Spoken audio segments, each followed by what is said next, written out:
the battlefield, to the ice, to the stars. All history all the time. This is Bayonets and Brews History Talk Podcast. Here is your host, from History Savior 1941, Josh Fry.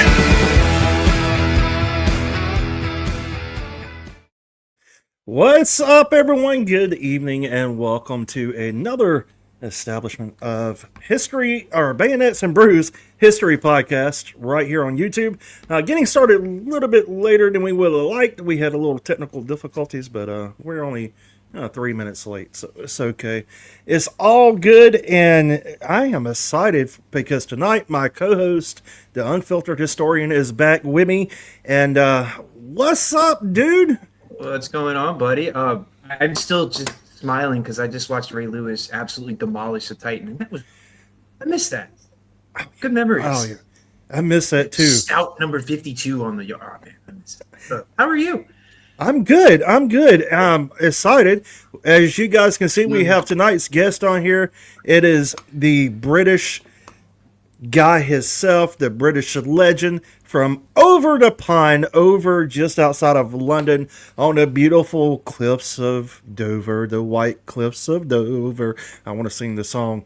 Please don't sing. Anyway, I think the technical difficulties were my fault, so I apologise.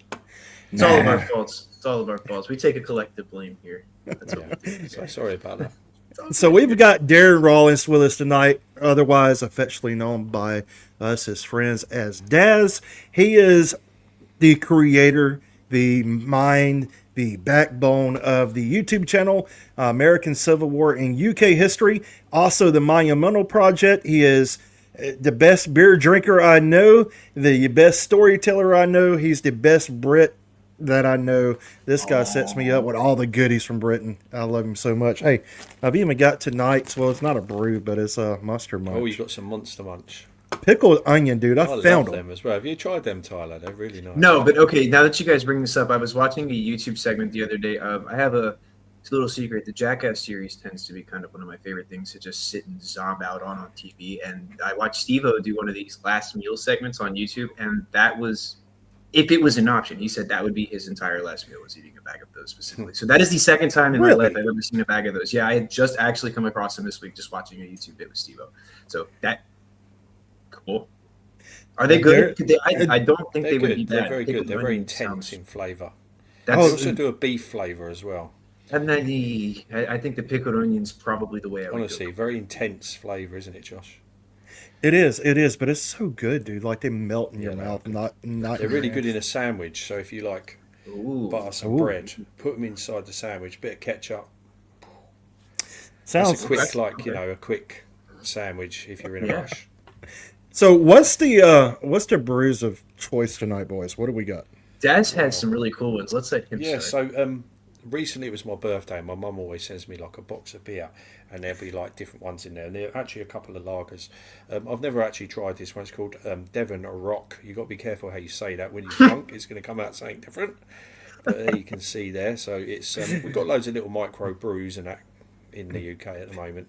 Bit like you guys. And then we've got a local one called Curious Brew. It's an IPA, and it's brewed in Ashford in Kent. The brewery only opened, I think, in 2016, 17, something like that. It's quite a nice beer, actually. They do all sorts of different beers.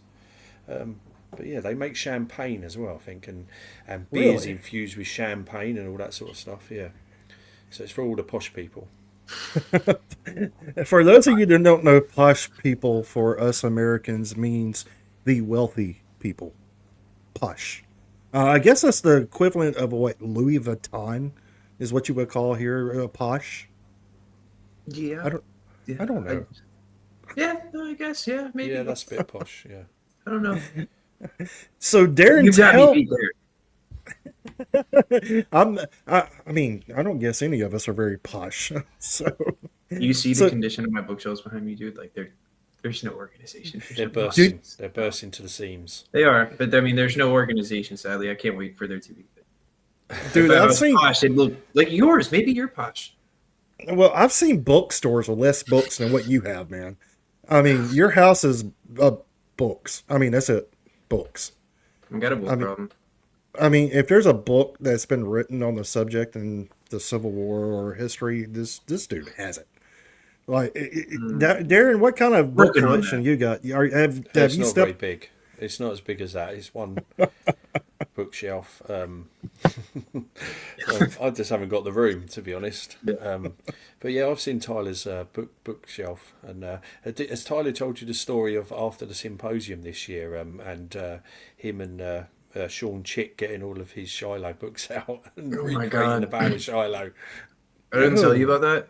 No, Oh, what's it's up so with cool. that? So we have left the brewery and we decided that the official records for what we were going to get ourselves into. So, I mean, by the time you wake up in the morning, there is just, and mind you, this is like deep into the night. We had sat down with like Titanic books, Shiloh, I mean, you name it. If you turned a corner in the apartment, all you saw was an open book to some page just laying there. And it could be some wild topic down to like a stack of Shiloh books. So, I've learned that I like doing that, like staying up late. And I don't like staying up late anymore either because I'm getting old. No offense, guys. But waking up and being like, damn, I wish I remembered what I studied last night. And then it comes to you throughout the day. You're like, oh, okay. Still haven't followed up on my Shiloh studies too. I'm guilty as that. But yeah, I almost got the Shiloh bug to start studying that a little further.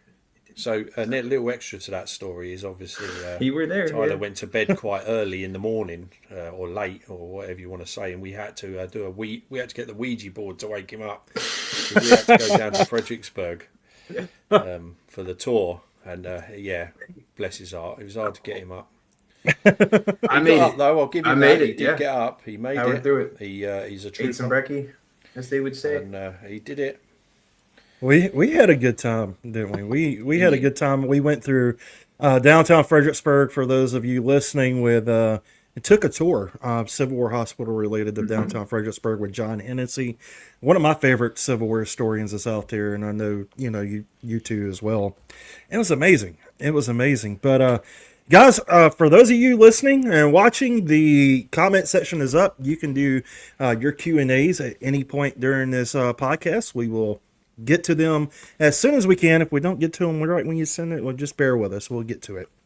But let's get into it, Darren. Your channel, your YouTube channel, American Civil War in UK history. First of all, how did you get interested in history, and it's primarily Civil War history? I don't think you've actually It's told quite a me long that story, and I'm sorry, Tyler, because you've probably heard the story about 50,000 times. He can hear it again. It's okay. We got an It's all audience here. good. This is what we do, Now, man. You're good. You've got to know, obviously, living here up on the White Cliffs of Dover or in Folkestone. In actual fact, I was born in Ashford in Kent. There's a lot of history around this area, lots. And as a kid, your mum would take you to Dover Castle and all of these places that are here. And again, it's rich in the history. There's lots around. One of the ones that really sticks out for me is my mum used to take me to Hastings. Of course, Hastings is a place of one of the most famous battles in history, a turning point in British history in a way, because we go from Saxon to Norman control of England, and it sort of changes the dynamics of how the country is going to go for the next 1,000 years afterwards. So we've always had that. So I always used to be interested, always used to like going to the museums and stuff. But it wasn't until I started reenacting in 2003, really, that I got interested in history. So I started reenacting English Civil Wars. After about a year of being in that, I weren't actually really that interested in history at the first, as far as when it came to the actual English Civil Wars. I was just there because it's a social thing, So you're young. I mean, I was, 19, 20 when I joined the Sealed Knot.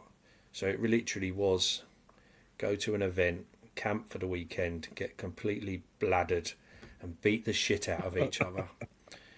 And so that's what you do as a pikeman. These battles were quite big reenactments. I mean, at the time when I joined, there was a lot of people on a battlefield. You had cannon crews, you had musketeers, you had cavalry running around. And it just seemed like it was fun until you did a pike push. And then you're thinking to yourself, what the f*** am I doing here? The other thing is as well, most of the guys that were in our company were known for their drinking, and used to get us into trouble. That makes sense. We'd never go and do drill. in the morning. I got told many times, Darren, if you're not here at 10 o'clock for drill, you ain't going on. He'd be like, well, won't go on then. You'll be knackered then, won't you? Because these guys were good on the battlefield. They didn't need to do drill. They were there when it counted. That was the main thing. I mean, some of the stories some of these guys told me of what they used to get up to in the 80s and the 90s, it's unbelievable. I mean, some of them used to nick cars to get to events and all sorts of things used to go on. They used to go and they used to socialise outside of it, and they used to go on so in the winter months they would literally just go and do a pub crawl of a town, And they said that they came to Folkestone one year and they got into a massive fight. And they said they were sitting on the train afterwards. It was like a scene out of Warriors. They're all battered up and bruised. The next day, they was all in the police station, like putting in their reports, So there was a crazy bunch. But by the time we come along in 2003, they'd calmed down a little bit. But they still liked, although you have a beer tent at an event, they always took their time to go, right, let's go to the local pub. Let's go out into town. And, oh, mate, we had some adventures, I'll tell you. Amazing. So, how did the YouTube channel come about? So, again, interest in the Civil War doesn't come about until a year later after joining the SEAL. Not my friend Tony Whalen comes along with a cardboard box full of VHS videos. Zulu was in there, the 1960s movie. You had nice. the Waterloo movie. Cromwell was another one, another 1970s movie. But, of course, the crown jewel was in there. The two VHS videos of Gettysburg, the movie. And I think it was about 4 or 5 weeks afterwards that I eventually got around to watching the movies. Now, I'd just finished a late shift at work. I came home and I was like, a bit bored, nothing on the TV. I'm going to bung the first one in. And I put it in the VCR. And I was only going to watch the first one. I ended up watching the whole thing, as you know, quite a long movie. 2 VHS tapes, right? Yeah. So, but I was just transfixed by this. What really caught me was the beginning part when the music starts and the photographs come up. It just captures you, It's iconic. Yeah, it does. It just captured me, and I was it's like, funny. "Wow, this is so good." You wouldn't even have to say the name of that movie for most viewers to know what you're talking about. No, exactly. Yeah. And it just gave me goosebumps. And what really stuck in my mind is when you see that first clip of the map and Robert E. Lee's going up here and he's got a letter and he's going to put it on the desk of Abraham Lincoln and all that. I wanted to know what happened before and what happened after. Now, bear in mind, this is 2004, so what happened before has already been written about and already filmed, which is Gods and Generals, but I didn't know about that. I didn't obviously find out about Gods and Generals, but it's that wanting to find out what happened before and what happened to get to that point of Gettysburg, And so that's where it starts.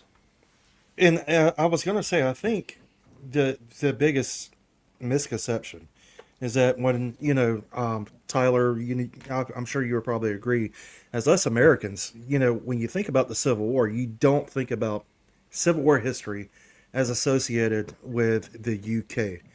And you've been able to make that connection between the American Civil War and the United Kingdom. And it's been pretty cool to see. So tell us a little bit about how some of the processes went and some of the neat stories that you have found out about American Civil War history and the United Kingdom.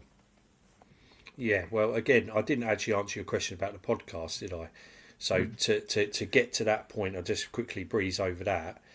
Again, because I won't meet Gina until halfway through, sort of thing. Oh. And of course, she's an integral part of that. I never really knew that much about the connection between Britain and the American Civil War when I first started getting into it. When I started reenacting it in 2019, and this was a crossover event between the Sealed Knot and the Southern Skirmish Association. And just for people that don't know, they are the two oldest reenactment societies in the UK, both formed in 1968. But they always used to do this little joint event together, and it was through that I meet the 4th US Infantry, and they relit that spark that had gone out about 10 years before. Because when I met my wife, it's sort of, other things, priorities take over. You have children, all that stuff. I was allowed Robert E. Lee in the downstairs toilet for a little while, but then when we moved, I had to put him back in the loft. I had his, because I'd been to Gettysburg in '06 and '07 and Fredericksburg and loads of other places I'd visited. But then that sort of, like I said, when you meet someone and you settle down, all that sort of just stopped. Yeah. I was still watching the movie every now and then, still watching documentaries, but they really lit a spark in me.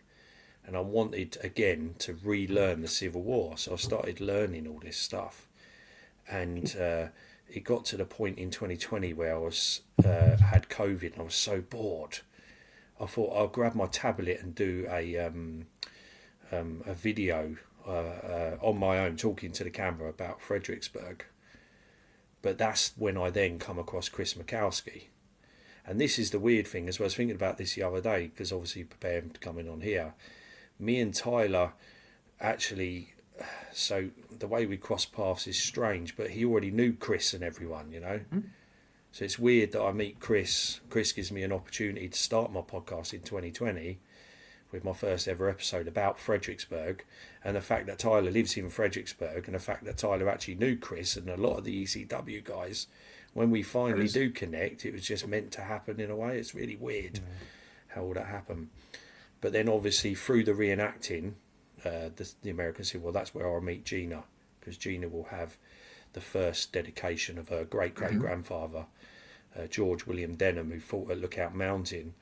And that's when I thought, well, I need to learn more about this British connection. And so I started researching it. And, you know, that's how I started learning about that huge connection. You should bring Gina on here at some point, man. Oh, 100%. Oh, yeah. 100%. Yeah. She has, She's what she does is oracle awesome. of knowledge. I mean, the stuff she could tell you, she's researched these guys non-stop. She knows every name that was in the London branch, you know. Everything I've got about them. 2 of her books that she has written, and they're phenomenal. Really good. So, we should get her on here. Yeah, we definitely should get you guys both back as a pair to talk about, 100%, the Monumental Project.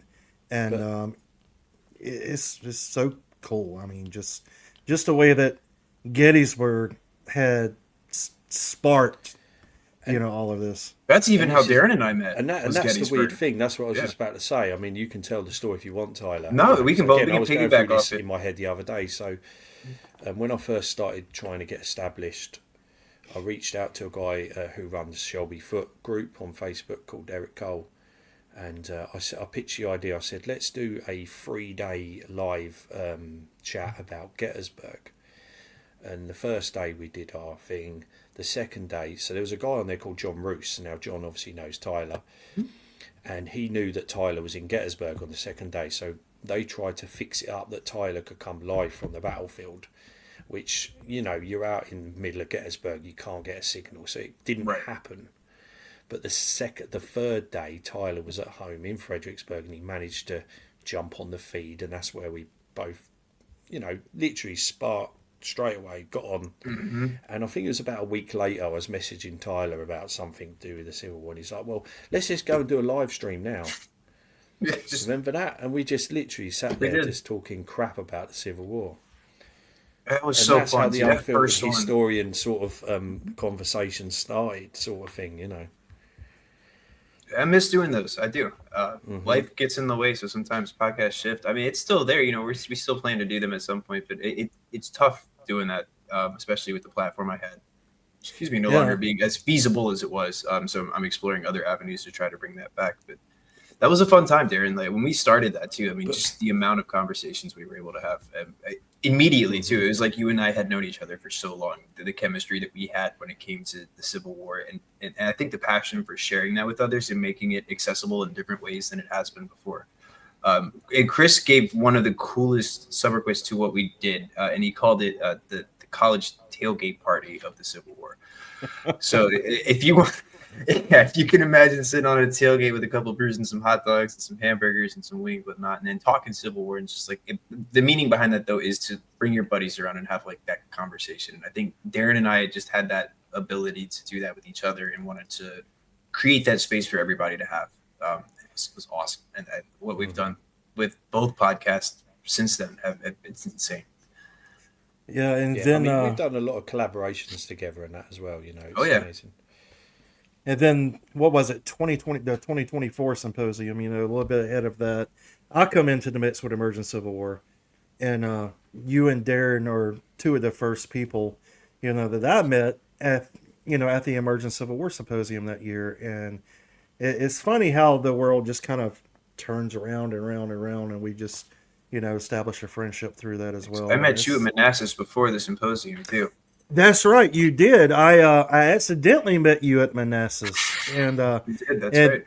And then we met back up at the symposium. But one of the big things that I like about the Civil War community is the role that Emergent Civil War plays, and it's one of the most important organizations, in my opinion, to the role it plays in Civil War history, and giving people an opportunity and a voice to be able to not only put themselves out there and their work out there, but also to learn from other guys, and the friendships and interests it creates between people.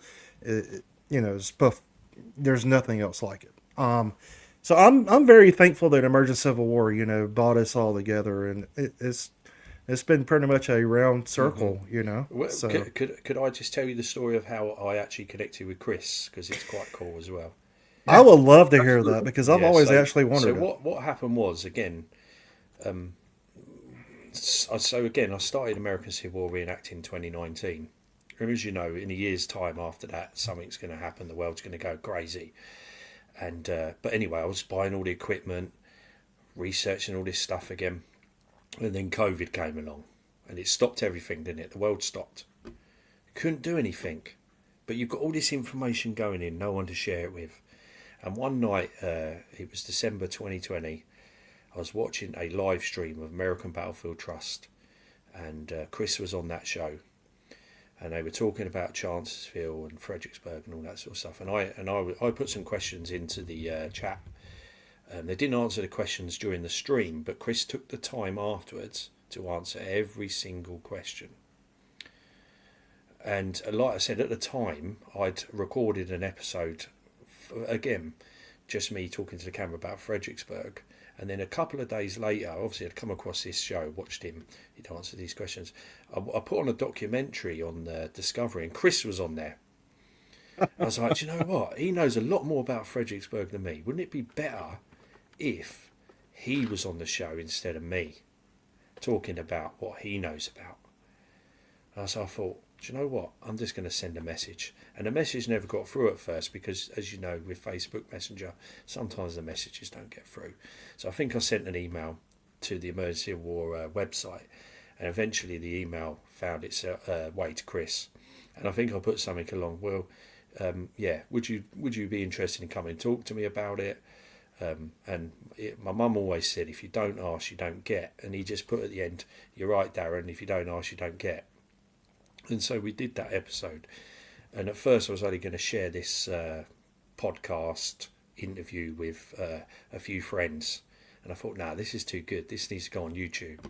And so on the 26th of December 2020, that's when, and again, having a conversation with Chris beforehand, he was like, well, I know a lot of people.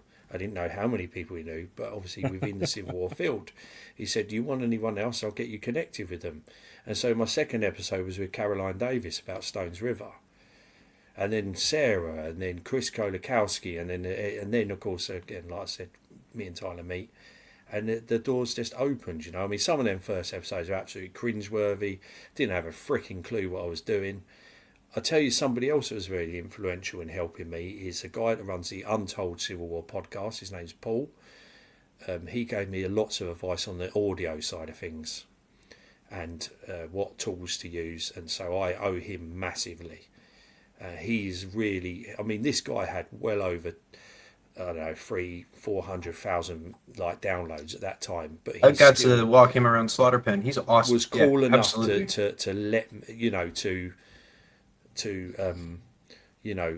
share his knowledge with me, because I've found there are some people within certain fields that are not as friendly, and yeah, the majority are, but there are some that are like, well, you're pissing in my pond type thing, But he wasn't like that, he was so great. It's unbelievable. So speaking of the devil, here she is right here. I'll put that back Yeah. up. Gina says excellent. So There you go. Banging she the is. drum, Gina. Banging the drum, as you say. Yeah, Gina, we've got to get you on. We've got to get you and Daz back together for That'd a be a show. fun one. Oh yeah, we've got Oh, yeah. something. Gina's awesome. Hopefully, we've got something absolutely massive coming next year. Cool. We've just actually had a meeting about it tonight. All right. I look forward to seeing stuff in the newsletters. You guys made me an honorary member, and what they do is so cool. It And is. that's one thing I love watching it, even from over here. I would love to get over there and see that sooner. It'd be much more expedited if we got reopened and I can get my passport. Waiting on that. Oh yeah, of course. Yeah, that's right. Yeah. Everything is closed. So Yeah, everything is closed. It But is. Tyler's Another hoping story to for come another over day. for at some point, but I'd like him to be over for the Battle of Great Torrington. We're shooting for that. Yeah, if everything can go as planned and, That and is we the can get back on track with America, we can. Yeah, we'll be okay. Yeah, and I know we were talking about I'm coming, planning on going over at some point too, but with the things going on with me in the background with Denise, having the medical problems that she has, we've got to wait till that gets sorted out. But as soon as that's sorted out, I'm gonna have my happy booty on a plane going to England to eat some proper chips. So Yes, let's go. and Can I ask And a random then, question that I don't think I've asked? Darren, I've seen this meme going around at a soccer game or a football game for you. They're eating French fries and peas. Is this a real thing? what? Oh, I've never had French fries and peas. Okay, There you thank go. you. I didn't Oh, think no, so. mushy I didn't think peas, so. yeah, mushy Oh, God, peas. it's a thing. Okay. So there's a thing What called mushy peas. Dude, probably I thinking had to that. find the Pie- picture. I was pie trying to send it chips to you, and Josh, mushy so you can show peas, people. yeah. What? Whoa! Wait a minute! I Mushy don't really peas. like them. Yeah, That so they're sounds horrible. they're peas, That they're all sounds. no, they're not. I mean, they look like snot, but I mean, people How's like that not it, sound horrible? The name's mushy Google it peas and and have they a look look at like the picture, snot. you know? Yeah, I know. I'm finding one. I'm trying to see the one at the stadium that I saw. Yeah, mushy peas. Pull that is up. a It thing. was. I know this is history related. We're learning And about. some people have eat gravy on sports their history. chips as well. If you have Oh. pie chips and gravy, that's pretty damn good. For all of us Americans, when Daz says chips, that is French fries. Yeah. Proper chips. So, one of my favorite meals is fish and chips, but the gravy on French fries, I'll keep it Sounds good. United I'll tell you what, United you can have States cheese, chips, slang. and gravy as well. There used to be a great store in the Sealed Knot days where you used to be able to get I'll send it cheese, to you, chips, and Josh. gravy. Oh, well. I don't know if you can put it up here. I put it on your Facebook Messenger. I too. think you would like it. I don't You should like put it up. The peas, picture I saw. so- I want Darren to see it too. Let's see here. But Darren, before we get back on the mushy peas, God, the name is horrible. Just the name. You Oh, can't oh. get. So, this is what happens. You get me and Darren in the same room. This is gonna happen. I apologize. it happened. In Well, addition. what's the deal with beans on toast? I'm for it. so I'm good. for it. I'm So for it. good. I'm so for it. It's so I have- You got me into boiled peanuts, dude. Like that's probably just as weird to him as beans on toast. Yeah. I don't think It is boiled nice. peanuts are weird. But nice bit of buttery toast with the beans on top, a little bit of cheese. I don't know about the cheese part. Yeah, no, grated cheese. It's not Christmas yet. That's Trousseau, isn't it? That is, yeah. Yeah. He says, share a Christmas cracker joke. What I is will- that? I will later on. I've got to think of some. It's not even. It's Halloween. It's Friday, guys. What are y'all I doing? do. I'm Before over we- here having an Oktoberfest beer for tonight to talk to you guys. Where we were talking about Christmas cracker jokes. I know, and don't Mariah get me Carey's started. Christmas music. started, a commercial Christmas started in August in the shops here. What? Yeah, they start putting out stuff in August for Christmas. It's not even out yuck there. to the holiday. I'm sure they do in the US too. It's so, So do you- commercialised now. So do you guys have Thanksgiving in November at all? Oh, certainly not. We're all working when you lot are sitting around eating your turkey. Well, Canada You get- does we only theirs have it like once. You have it twice, don't you? Yeah, they do theirs a bit earlier, don't they? they do it in Well, October. of course, and you've got a bit of history. You've got Abraham Lincoln sort of invented the modern day. He did. Do you know why? The Battle of Balls Bluff has a lot to play in that. And Josh, you and I were Yeah. planning on doing something about that later. Yeah. Yeah. So how does Balls Bluff play into Thanksgiving? So if you think about the timing of that, now this is in 1861, and if I have this correct, in 1861, that's sort of when Lincoln creates the idea, or at least toys around with the idea of Thanksgiving. And a lot of that has to do with the aftermath of Ball's Bluff, because in Ball's Bluff, a lot of Union troops had been killed in the Potomac River, and a lot of those had floated even to the length of the wharf in DC. And the sight of that, and kind of just the situational awareness of how the war is going that first part of the year, I think a lot of that probably plays a toll on Lincoln's head. And again, all this is conjecture. I'm not making any like complete conclusion. I'm just tying in a lot of the things that are happening. I think that really is a catalyst for Lincoln making that decision to sort of bring Thanksgiving into a holiday. Really, I would not want to be Abraham Lincoln in 1861. I don't think anybody wants to be Abraham Lincoln in 1861. No. Like, I don't know how else to say it other than I probably don't want to be him.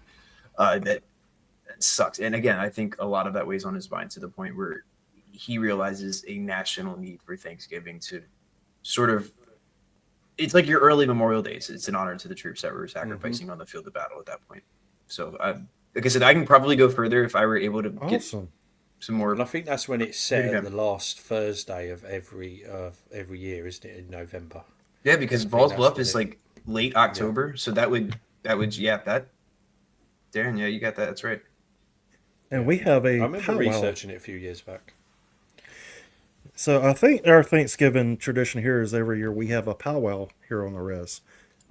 So, it's every year for the last 40 years, I believe it is.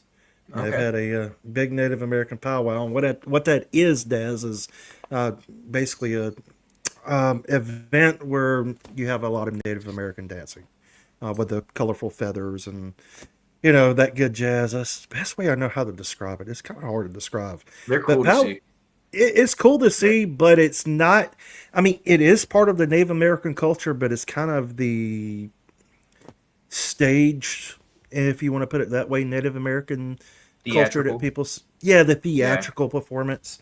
But there is a question before we move on. We've got a lot to talk about with Daz here. But Daz, you have a question from the audience. It is from our friend Paul. Do you know about William Gough, who fought during the English Civil War, who helped get Charles I beheaded? Well, all I do know is there was a lot of people on that warrant, and there was a lot of people pushing to have Charles I executed. I don't particularly know about this guy, because again, I mean, I like the English Civil Wars, but I'm not super knowledgeable about it like I am the American Civil War, which is a bit wrong, really, isn't it? No, it's okay. We'll take it. There was a lot of people on that warrant. Now, if he was implicated in it, he would have had his head removed when Charles II came back, because Charles II made sure that everybody that signed that death warrant had their head removed, including Oliver Cromwell, who at that time had decided to bury himself at Westminster Abbey, along with Chief Prosecutor, I can't remember his name, Bradshaw, I think his name was, that was his second name. They were dug up from their graves and they had their heads cut off in Tyburn in London. And I saw this fantastic documentary a few years back where it was called Cromwell's Head. And so obviously after you beheaded in London at the time, you would have had your head put on a spike to ward off other people to, for betraying the country. And apparently his head went missing and it went on this journey around the country. Now they believe that it might be somewhere up north in northern England somewhere now, or in a college. They don't know, but this TV show was so great. It was called Cromwell's Head, and they just sort of like tried to track and find out where his skull was. So there you go. Dude, I would not have wanted to live in your country in that time frame, because if you do anything wrong, the saying off with his head, you're getting your head gone, and then like you said, putting picnic baskets and toting across the country. No sir. And I believe there was another comment from Dogface as well, mentioning that Plymouth, Massachusetts is a birthplace of Thanksgiving. Yes, that is. Well, we were talking about the American Civil War.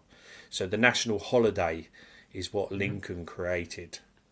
Because before that, as far as I'm aware, every state had their own date, their own time. It was kind of spread. It wasn't a national holiday at that point. No, he's referring to the national holiday being created by Lincoln. Yeah. So let's dive into this there and tell me. Okay, so you and Gina, have this thing called the Monumental Project. So, what exactly is the Monumental Project? Kind of fill us in what it is, how you guys Right, got okay. started. So in 2021, when I attended that first dedication of her great great grandfather, at the end of a video that I put together for Emerging Civil War at the time about George's life, Gina said to be continued. And me and Gina are both very driven people, and it's dangerous when we get together, because if we're going to do something, we do it, you know. Anyway, 6 months goes by and we kept in constant contact. She was constantly sending me stuff, about this person, about that person. I found out this person. And in January 2022, I said, well, let's form a charity, although it's not charity status and we're a long way from that. It's hopefully one that it's an association. So we formed it, and the idea is we carry on that work, piecing together the jigsaw puzzle of the London branch members, but not only that, the Brits that fought in the American Civil War came back to England and died, and they don't have headstones. And I think so far we've done eight dedications, one being a double one, which we recently done. But Gina even found a story of a guy that was actually American, but came over, joined the London branch, and then went back, and she rededicated him in Chicago last year. That was a massive fanfare. That was amazing. His name was Henry Cleggett, I believe. He had a horrible experience because he was a coloured guy, and he got caught and put into a POW camp down in the south, and he was treated very badly. But yeah, he ended up dying in Chicago, and he didn't have a headstone. So Gina set up a dedication for him in Chicago. So even from all the way from Essex in England, she managed to organise a dedication in Chicago. Wow. So, let me ask you this: how many British fought? I mean, do you actually know a roundabout number? As far as involvement, we think it's around about the 50,000 mark. Wow. Now, majority of these guys are naval based. From a lot of the research, a lot of the London branch members were naval, and a lot of their stories all start the same. They all leave England in around middle of the 1850s. They travel over to America. This promise of this new land, this new life. They get there and it's not like that. As many immigrants probably find, the Irish and whoever else emigrated in that period. And so they end up joining things like the Navy, the US Navy, because they were a merchant navyman before that, you know. And so that's how they... And then also you always see this gap in between the Civil War starting and their life sort of disappears for a little while, and then of course the paper trail starts again because they sign enlistment papers. You know, so all very, very similar stories. The London branch founder, John Davis, very interesting story. He was aboard the USS Tulip. He was patrolling the waters down in Maryland, where Point Lookout is, and the boiler blew up on this vessel. He was one of 7 survivors. You know, and again, many others served in the capacity of the Navy. George Denham, great great grandfather, he fought on land, but he also fought in the Navy. And he was involved during the Mobile Bay siege. He was there when that battle took place, and he saw the carnage. I don't know whether he saw Farragut pointing mind those damn torpedoes, but he was there.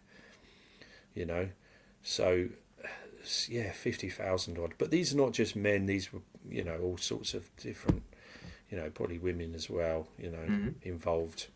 I'm not talking about just fighting, but involvement wise, a lot of Brits.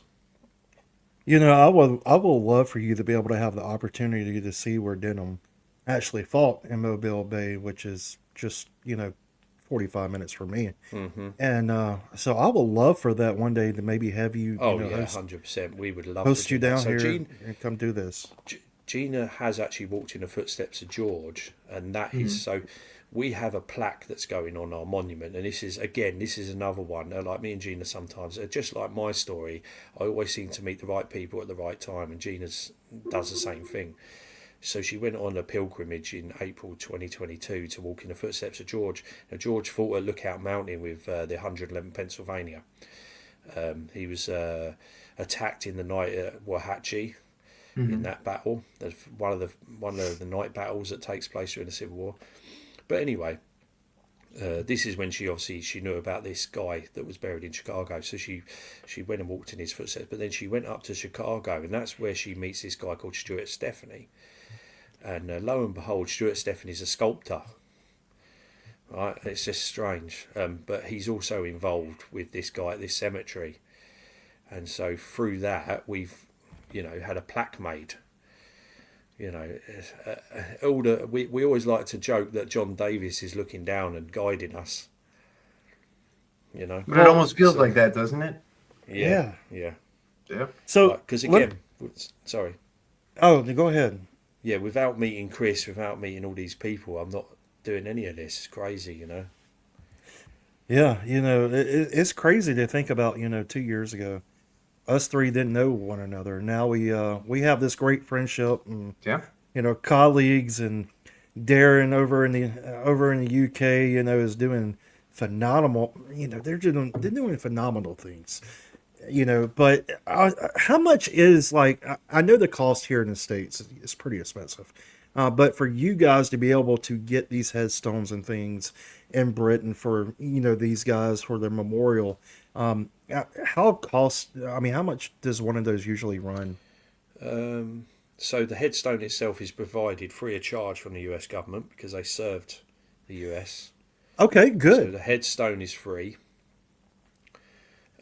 We have, I think, on one occasion been stung by customs, but Gina's sort of got a relationship with the customs people now, and I think she's worked something out where she has a contact within that organisation that she can get them in for nothing now. But I think she got stung on one of them, I remember her telling me. So she sort of deals with more of that side of the stuff, like the admin stuff of that. But yeah, no, they're free. I mean, putting the dedication together, there's a little bit of a cost to it because you've got to have a few flags and little bits and bobs, but it's not really a huge cost to it. I think the most costly thing is getting things like badges made up, and of course, printing off leaflets and just sort of that kind of stuff. I've got one of those ribbon badges. They're amazing. Yeah, the quality that goes into that too is just. It's impressive. She makes a lot of that herself as well. I mean, what's really great about Gina is she's really heavily researched everything from the medal they wore down to everything, and she's recreated a lot of this stuff.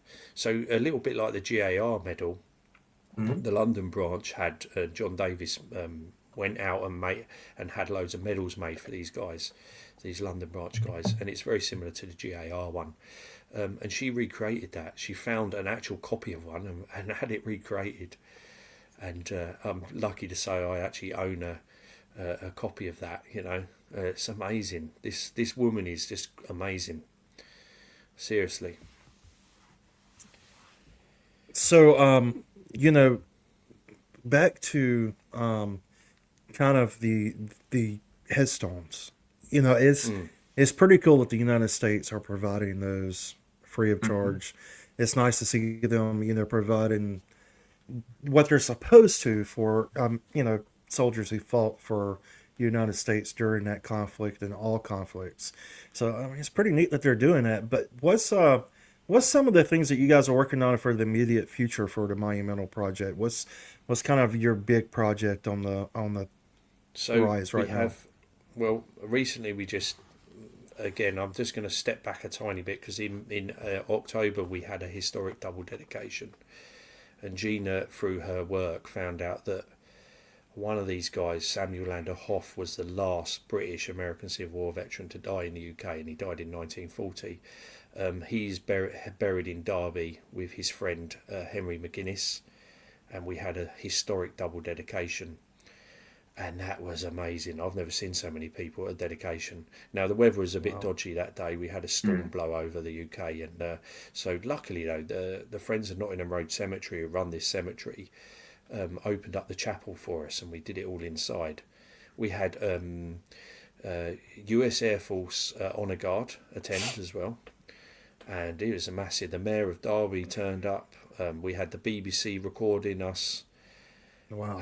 But anyway, in the immediate, and so that was the past. That is probably our biggest one yet. But in the future, we've seen an opportunity at Nottingham Road Cemetery in Derby to site our monument itself, because this cemetery and the staff there are so great. So this is what we had a meeting about tonight. We're going to have our monument placed in Derby, fingers crossed. Because it's central, it's dead central in the UK, you know. So, Tyler, I want you to chime in on this. Okay. So, What you got? what is probably your associated with American Civil War and British involvement? What's one of your favorite stories of the British involvement in the American Civil War? That's a loaded question. Yeah.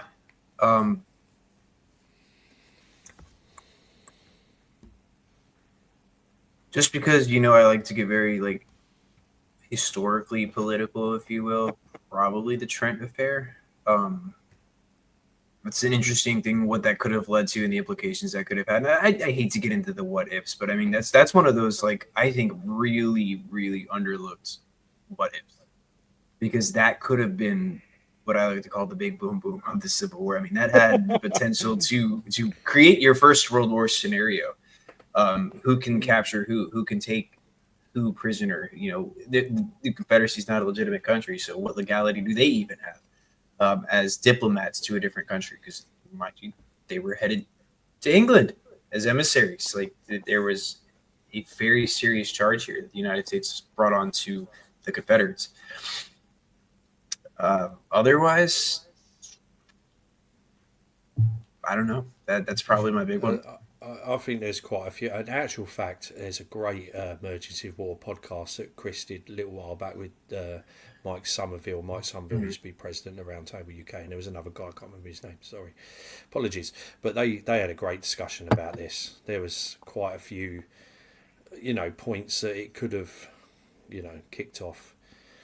I think, especially Canada as well. So Britain did actually send 7,000 troops to Canada, because there was a little bit of a concern there with the massing of those armies. I know in hindsight that wouldn't have happened, because they're more concentrated on fighting down in Virginia and in the Western Theatre, the Confederate armies, but there was that fault there. Britain had to protect its interests, I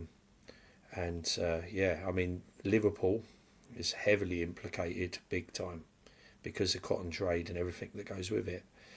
Liverpool even had a consul, Confederate consul. You can go and see that building today. And again, the thing that me and Gina keep telling people is, and we know that it upsets Americans, but the American Civil War finished in Liverpool docks in 1865, November the 6th. And in actual fact, I'm going to be recording an episode about that with Neil Chatterlane tomorrow. That's Are you going to be talking about awesome. the Shenandoah? Yes, the Shenandoah. Yeah, and that involved the CSS Alabama. Is that correct? The Shenandoah came in, but the Alabama was actually, I don't know whether that was built in Liverpool or not. I can't remember, but I know do you know what the Laird Rams are? That's not a Laird. I've got a book on that I haven't read yet, but I've got one. Yeah, so the Laird shipyard's still actually there in Is it really? I think still in operation. Yeah. As you know, a lot of ships are built elsewhere but registered in Liverpool as well. A little bit like the Titanic, if you think about the Titanic, built in Belfast but registered in Liverpool. That's right. But, the Alabama, I think, was either built in Glasgow or Liverpool. I can't remember off the top of my head. Was the Shenandoah a Laird Ram, or was that... I don't know much this about was it. a big commerce raiding ship, Okay. Yeah, this was a big... I mean, they literally went around the whole world. Now, I suppose you could... symbolically, always, for me, of course, ends in that courthouse with Robert E. Lee and Grant, and, but... I suppose you think how long it takes for a message to get to somebody at sea. So they're not necessarily going to know the Civil War had ended at that point anyway. No, they've got a multicultural group in that book too. Yeah, and also there is an early tie that I've come across from speaking to someone in a couple of episodes that I've done. with so Canada, Montreal, there was a bit of a money trail leading back to Liverpool and maybe even early attempts at Lincoln's life. You know, and early assassination attempts, because I think Booth was frequenting people in Montreal at one point as well. Although Booth goes off and does his own thing in the end, you know, there was some kind of tie there at some point, especially a money trail, because you've got to think of how much money that these cotton merchants were losing, you know. And it was caused by the Confederacy. That's what makes you laugh, because they're the ones that embargoed the cotton. They shot themselves in the foot there. So that's a man. There's so much you can get into when you're talking about this stuff. It's endless, yeah. I'm reviewing a book now that has to deal with a money trail in Lincoln, right, for ECW, and doing a podcast in November. So, he's a counterfeiting one. Yeah, there's always a money trail involved. She's fantastic, honestly. Dude. I've got. How's the book? So far, awesome. For those that have ever seen a podcast that I did on The Unfiltered, I'm big onto the Italian mafia influence in the United States history, and this has the bare backbones of that. I don't know if I can readily go and say this is a huge connection, but there's something. There's a connection. And it's there, really definitely. cool. Yeah, it's really cool. So I'm excited to review that and talk to you guys about it with the author. I remember having this conversation with Tyler beforehand, before I spoke to this lady, and we was a little bit sort of like, don't know. But once I spoke to her, I was like, whoa, she's got something here. And I've not read the book, but I have interviewed her. I've got an episode on it. I've got it. But I got the book sent to Tyler because I said this deserves a bigger audience because it's interesting. So you've interviewed a bunch of people on your podcast over on your channel, Daz. Who's probably one of your favorite interviews of all time? Well, of course, Tyler. I've had Tyler on a few times. You know, but I will say this, just recently, and Tyler and me have done many episodes. We've done a fantastic episode on Fredericksburg with Tim, our good friend Tim Wilgin. Big shout out to Tim. Tim's big, massive help. He's been on many podcasts. Yeah, Tatum, he went through almost the entire battlefield. Yeah, you guys knocked it out of the ballpark. But recently, this is my 5th anniversary this year, and I had the pleasure, and I never thought I'd ever get to do this, of sitting down with Ron Maxwell himself. And I recorded a 3-hour episode, which I'm going to have to split into 2. And he went into detail about filming Gettysburg and everything that went with it. And believe me, ladies and gentlemen, when I say there is more to both movies than you will ever know. And he said to me, Darren, thank you for the set of questions you pitched me. He said, because I opened up, and he said this personally to me, I've never opened up like that to anybody about these movies. And that's why it ended up being 3 hours. That's awesome. It flew by. And we even spent half hour afterwards talking. This guy is so amazing. And because he was upset that he gets a lot of criticism for stuff. And he explains reasons behind some of this stuff. And you will not believe it, but I'm not going to tell you any more because you're going to have to wait till the 26th of December to find out. This is amazing. That is okay. Now I can't wait, man. I mean, it would be so awesome just talking with Ryan Maxwell, but much less having a 3-hour conversation. I couldn't believe it. So 3 hours is yeah. It flew by, but I mean, he's very active on Facebook, and I just thought, you know what, I'm just going to give it a shot. So I sent him a message, and he doesn't answer messenger messages because I don't think he sees them. So I thought, right, I'll try something else. I've noticed that he replies to comments on his page. So I just put a little friendly thing in there saying, Ron, I've sent you an email and a message. You know, could you give it a look? And next thing you know, yeah, Darren, I'll come and talk to you. I don't mind. I never thought in a million years. And you've got to remember, guys, Gettysburg, the movie, is the reason I'm sitting here now. Right. So to get the person that actually was involved in making that masterpiece of a movie, and I love, quite a few, like Lord of the Rings movies are fantastic. They're probably up there in my top 5. But Gettysburg is number 1 all day long, every day of the week. And to get to talk to the person that came up with that, and when you really get into his creative mind of the way he saw things and the way he created things, it's just so interesting. That phenomenon to me is it okay? You got No, no, no. Gettysburg. I was just gonna ask for you to repeat when, not only for me but also all the listeners here. When are you dropping this episode? When So can they see it that'll on go- your YouTube channel? Yeah, so on my anniversary, the anniversary is the 26th of December, which is Boxing Day here in the UK and Canada. Boxing Day has something to do with the people that live downstairs getting gifts and having the day off from the big house, So that's where Boxing Day comes from. They got a day off. Because Christmas Day they're working their arse off, feeding the family upstairs. So Boxing Day, all the servants got a day off. So that's why we have Boxing Day in the UK. And of course in the UK we had a lot of big houses with people living downstairs. So that's probably why it's prevalent. But anyway, yeah, no. So it drops on the 26th of December, and again, I'm still in two minds of whether to split it into two. I think I should, because a lot of it obviously covers Gettysburg, but a lot of it covers Gods and Generals. Now, with the Gods and Generals part of it, I thought it was going to be a quick half hour. Oh my God, there's so much more to that. And again, like I said, he's upset with the criticism he gets because people don't know the truth behind it. And when you hear the truth, you'll be like, oh my God, You'd just be like, whoa. So He does it's get a lot of criticism, doesn't it, for being Yeah, he sort does. of Yeah, He does. a lost cause. Yeah. And now I tell you, he goes into detail of why Jackson was featured so heavily, and it wasn't his decision. So I think it's safe to say, and we can say this safely, again, safely, is that this is probably one of the most in-depth interviews ever conducted with Ron Maxwell Yes, on the subject 100%. of filming Gettysburg and Gods and Generals. And like I said, that compliment that he paid me afterwards and said, if it wasn't for the set of questions, he said, I've never gone into that much detail about anything. Wow. Wow. I can't wait. Do you know what his one condition was? And I said, I don't care what conditions you have, Ron. I'll take you any day of the week. Have you on my podcast. You know what I mean? He went, Right. I just want a copy, an unedited copy to keep for myself, for my personal records. I went, yeah, go for it. Have it.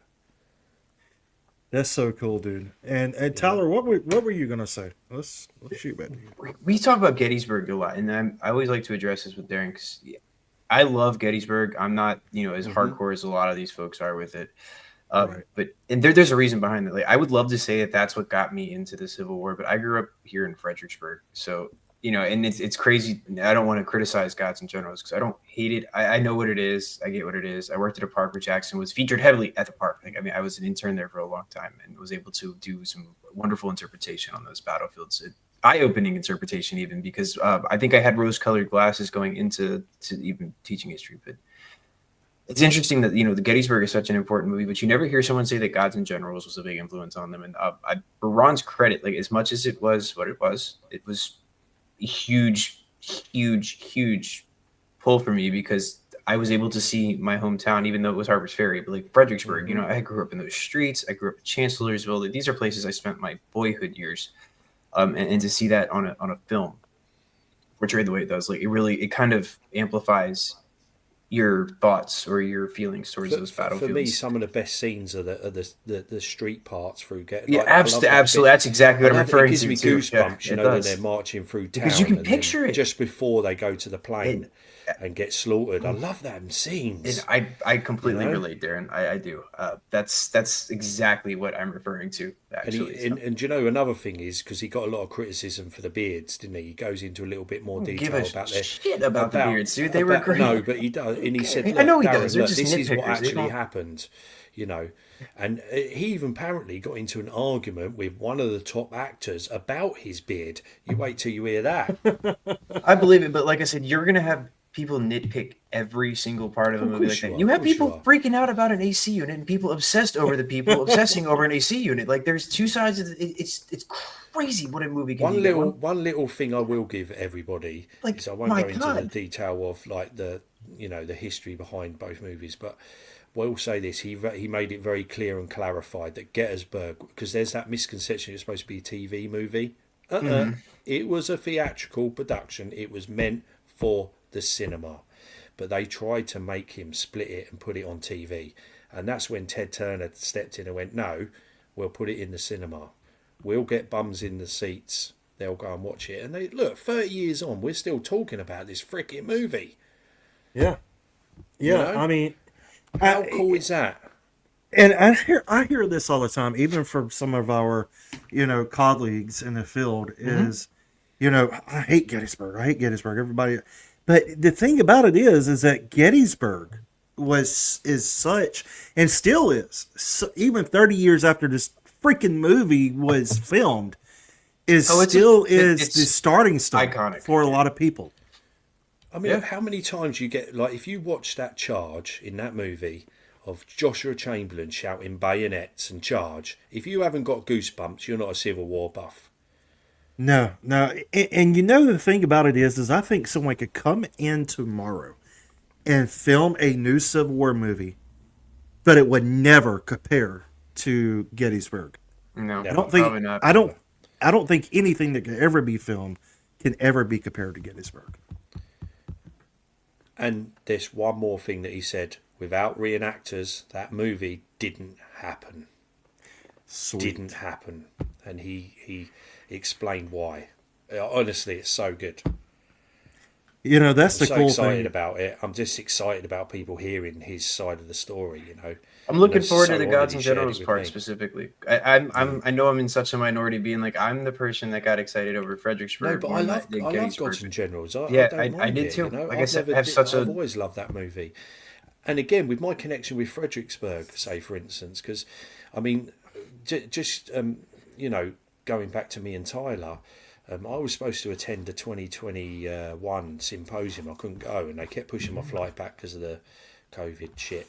Anyway, they finally opened it up, and again, it's how weird how things happen. I said, okay, then I'll come to America and use my plane ticket to get over there for the anniversary of the 159th Fredericksburg. That's right. And you know what? That's Me and right. Tyler went out to every single spot on the day that it happened. I had goosebumps. We spent the night, or not the night, but we spent a lot of time in like the swale, as those would call it. For those that are familiar with the battle, it's the big dip in the plain. There's a 900-yard open field. You know the story.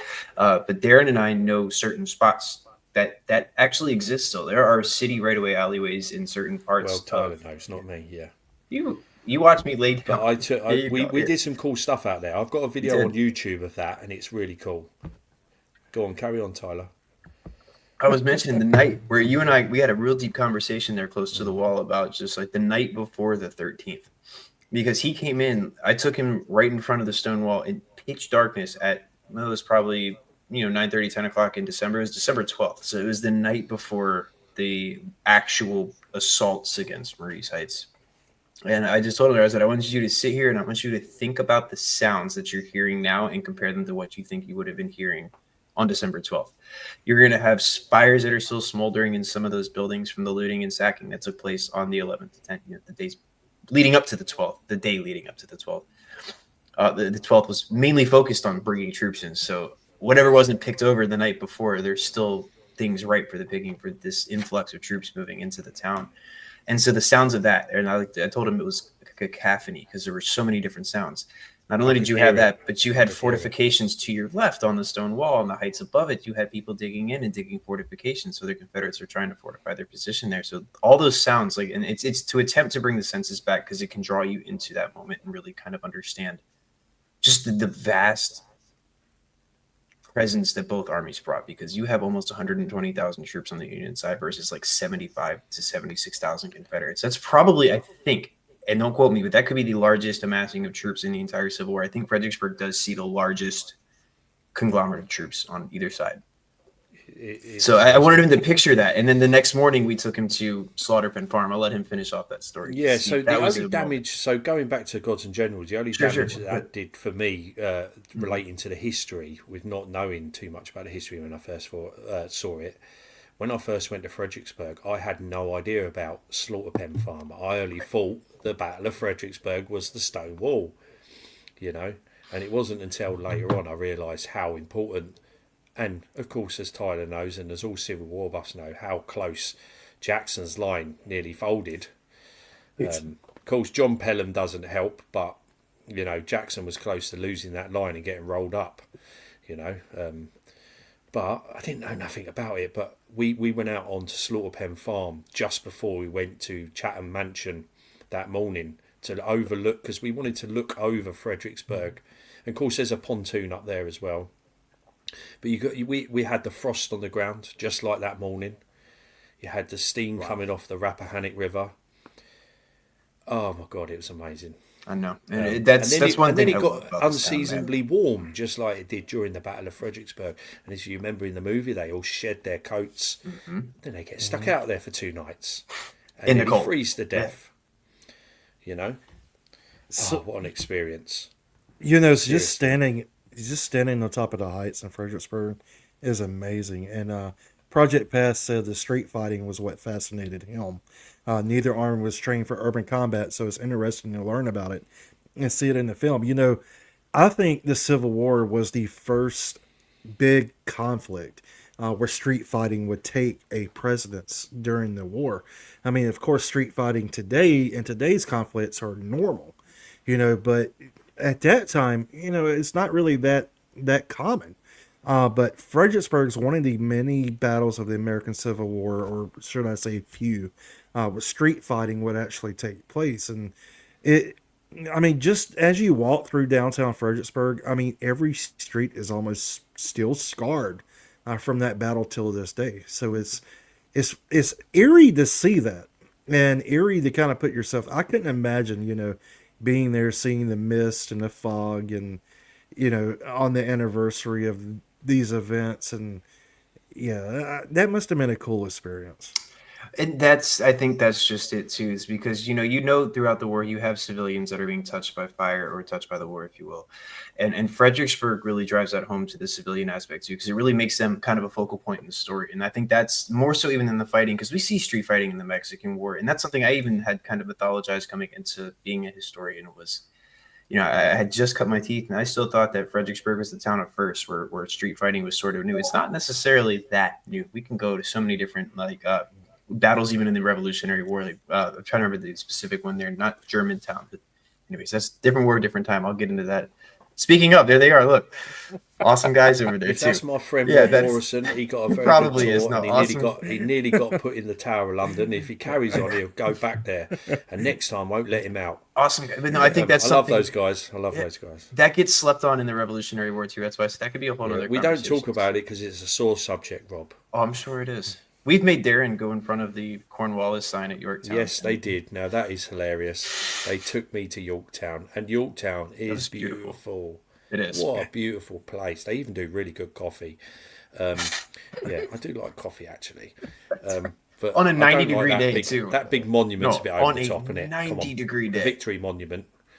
And So also, we went to Jamestown, and I upset somebody in there because I said a joke. I said one of my dad jokes. He said he was coming to take it this back. is my Christmas cracker joke. So there was a out. skeleton in a showcase, and I went up to this bloke and went, why hasn't the skeleton gone to the party? He went, I don't know. I went, because he's got nobody to go with.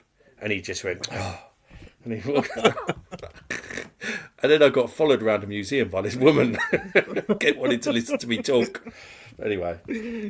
But no, you're right. Street fighting, it does go to the revolution. You have instances, there's plenty of examples you can go through without American history leading up to Fredericksburg. However, like I said, the civilian aspect of that battle really kind of comes out here in Fredericksburg. You see them featured on the headlines, if you will. They're the ones that are now front and center, because not everybody got out of Fredericksburg before the Union opened up on it. And it didn't end well for a lot of them. But there's... Go ahead. Yeah. No, go ahead. I had a great experience, remember, going to Salem Church as well. Mm-hmm. Which, of course, was used during both battles. The second Battle of Fredericksburg, which gets completely forgotten about. I don't know why, because it's really interesting. I don't know why either. That's a whole nother... Again, you could put me down all these rabbit holes. Yeah, anyway, Tyler was at work, and I was alone. And it's literally walking distance to the church. And I was stupid enough to think that I could walk across the free to get to the pub. So I just sat and looked at the church instead. And I said, Tyler, you're going to have to come pick me up. I can't get anywhere. Robbery is no joke.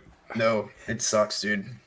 It's and for everyone listening or watching, I challenge you to brush up on the not Battle of Fredericksburg, but battles, yes, plural, of Fredericksburg. Battles. There's 2 battles that occurred in Fredericksburg during the American Civil War. So look them up. And another thing a lot of people do not realize, I don't think, because I'm going to be honest, it didn't really hit home for me until the first time I went there during this first symposium, was how close Chancellorsville, Spotsylvania, and Fredericksburg and the Wilderness really are to one another. It's literally like that. Yeah, it's so close. Dense. It is. Oh, it is. You know what? The first time I drove through the Wilderness, I had goosebumps. I think I was with Tim at the time, or Tyler, I can't remember. Anyway, there's the Wilderness. It would have been Tyler. And the hairs just stood up on the back of my arm. Because, you know, obviously when you research what happened there and the horrors, it's eerie as hell. You know, it is. You think that whole, 18 months that the armies are there, just ravishing the countryside and just destroying everything. And like when you tell people there was no barns left, there was no fences left, there was nothing left, there wasn't a chicken, because they stripped the land just bare. These 2 huge armies, the Union Army, 130,000 men. The Confederate Army, 70 odd thousand. They just absolutely destroyed this place. No, they did. And I'd love to know how long it took for them to get back to normal life, because it must have taken decades. You know, and that's one thing that I think people forget, and even us as historians forget when we're talking about these battles and these episodes of, you know, not just the Civil War, but every conflict, is that we tend to forget about the civilian aspect of the war. There's a much larger picture here at play, people, of not just this glorious battle that's occurring on open fields, but also there's a lot of other things at play. You know, human lives are turned upside down. These battles are occurring on real farms of real people, of real families. And so after the battle's over with, after all these dead and dying men are left all over these places, how does the pieces begin to picking back up? And how does what does the future hold for all of these civilians? Now, I will say this. One of my favourite things about that whole trip was that by the end of that day, me and Tyler had ended up back up at the... so we had a really cool private tour of the Ennis house as well. We got that on film too. Was it Matt? I can't remember his name. Pete, sorry. He was in there. He let us in. But we wrapped it off with a walk around the cemetery. Now, if you're familiar with those battles around there, at some point they decided, let's bring all of these people here to Fredericksburg from Chancellorsville, Spotsylvania. And that was quite sombering and powerful, especially when Tyler points out, you know, that in this grave are maybe 5 feet, 5 limbs, you know. They don't even have a whole body. And there's hundreds of these things. But there was one that really stood out to me, and there's a spelling mistake on one of the headstones, isn't there, Tyler? Which, you know, is quite comical. But if you haven't got the unfiltered historian with you, you're not going to find it. But that was one of my highlights, absolute highlights of the trip. And me and Tyler did a live stream around there, I believe, and we got into an argument about how to pronounce stuff. Aluminum. Yes, that was it.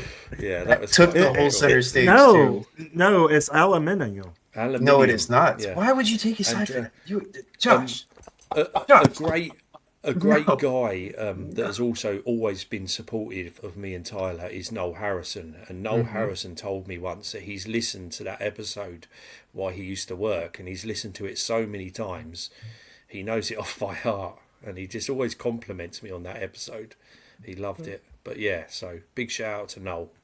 Absolutely. You know, Noel's instrumental, man. You know, we're coming up on time here, but I think we've got a new episode idea. I think it would be really fun to just get you 2 guys hammered. You know, I don't drink, but you know, I could grab my root beer. We'll just get you 2 guys hammered, and let's recreate an episode of where we talk about just the proper way to say words. Because you know, with me being the Southern guy, you know, I'm adding it to the mix too. So we've got words down here that you know you guys don't use.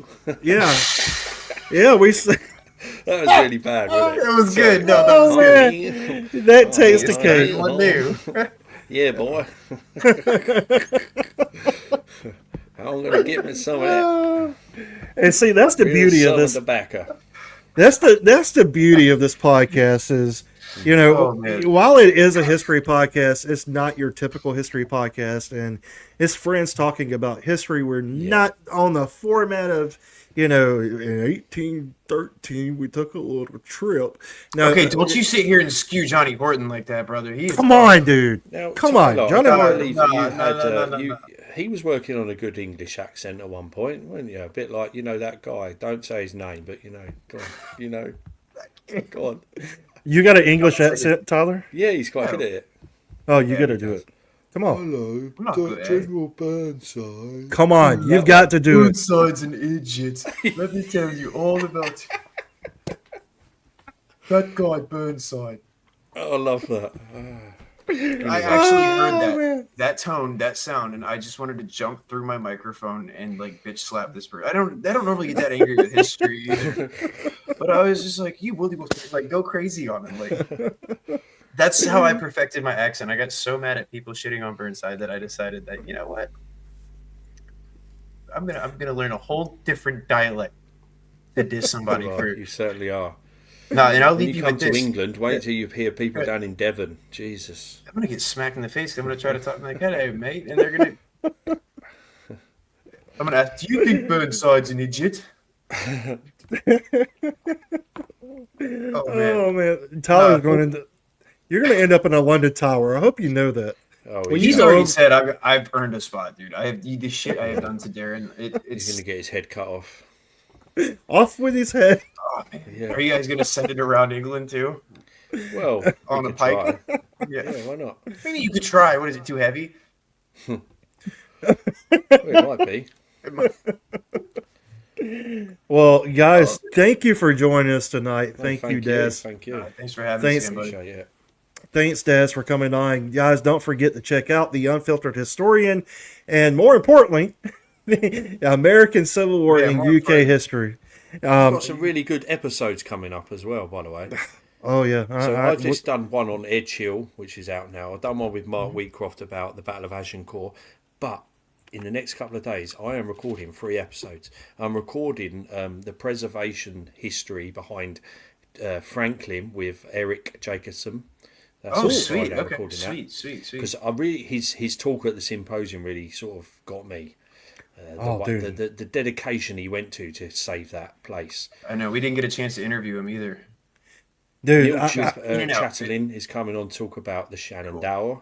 sweet. And I'm going to do the Trent Affair with my good friend Chris Oh, sweet. Lean, who's in my Sweet. reenactment society with me. He's my first sergeant. Sorry. Oh, he'll kill me Okay. for that. I'll get up on a. I'm looking forward to that Trent Affair episode too. So yeah, we're going to do a Trent Affair. So I've got 3 cool ones coming up. So keep watching and make sure you hit that big thumbs up. Yeah. And we should do a special episode on here as well together. Oh, 100%. On the, Let's do it. yeah, let's do the I think surrender you of should the do British at Fredericksburg. Yorktown. I'm down. I'm not doing it. No, I'm washing my hair that night. You Nah, guys got we- just as much hair as I do, dude. Come on, look, Daz. Oh my god, what happened? I don't know what happened. yeah, well, You used to have. I'm not- didn't I've you used to never, have long for those hair? that don't know, my hair's never been that short. It's been a long time since it's been that short. I shouldn't say never, but It Yeah, suits that's you why with this short stays hair, on. though. Suits you. oh, and It's the before long- before we go, I do have one quick announcement for everyone watching, is that we do have merch that will be coming soon. So Bayonets and Brews merchandise will be dropping Where's soon. is mine in the post? yes. Dude, we're in the U.S. We can't send anything anywhere. Yeah, no one can. can Oh, send that's us. true. Stupid. Yeah, for like so 100. stupid. Nah, seriously. If I have to fly this thing over there myself, you will be getting it. Right. But- Well, I will say that the great Kurt Fields managed to send me stuff. So Oh, What's- shots what's fired, wrong with Josh. you? I'll do it. I'll do it. I'll do it. I'll do it. Yeah. Come on, I'll do it. if it can I'll get do through it. the blockade, Yeah, he's I know. local. He might have a tougher time than I do in Virginia. I can figure it out. oh yeah, it probably is harder for you, Josh, down where you are. Norfolk's just down the street. Yeah. Well, Farragut 3 hours. blockade ended in If I 1864. I mean, If I don't get a Bayonets and Brew History Talk T-shirt, I'm going to cry like a big baby. I need you're a hat gonna- to wear backwards. That's what I need. All of it's going to be coming, man. All of it's I going to would be wear coming. that with pride. I really would. But and guys, also check out Emergent Civil War. You can find yeah, both 100%. Dez and Tyler there. And if you don't do anything else with your life, check out an Emergent Civil War. Yeah, big shout out to the whole social media team. Tyler, Evan, recently Madeline, and of course our good friend Anthony. Oh, you want to give him a Christmas cracker joke to close it out tonight? Yeah, why Oh. not? So I've got two. They're really bad though. That's a man great. walked into That's the great. bar. Ouch. What? A man walked into a bar. He said, Ouch. ouch. The bar hurts, dude. Anyway, a horse walked into the bar, and the barman said, "Why the long face?"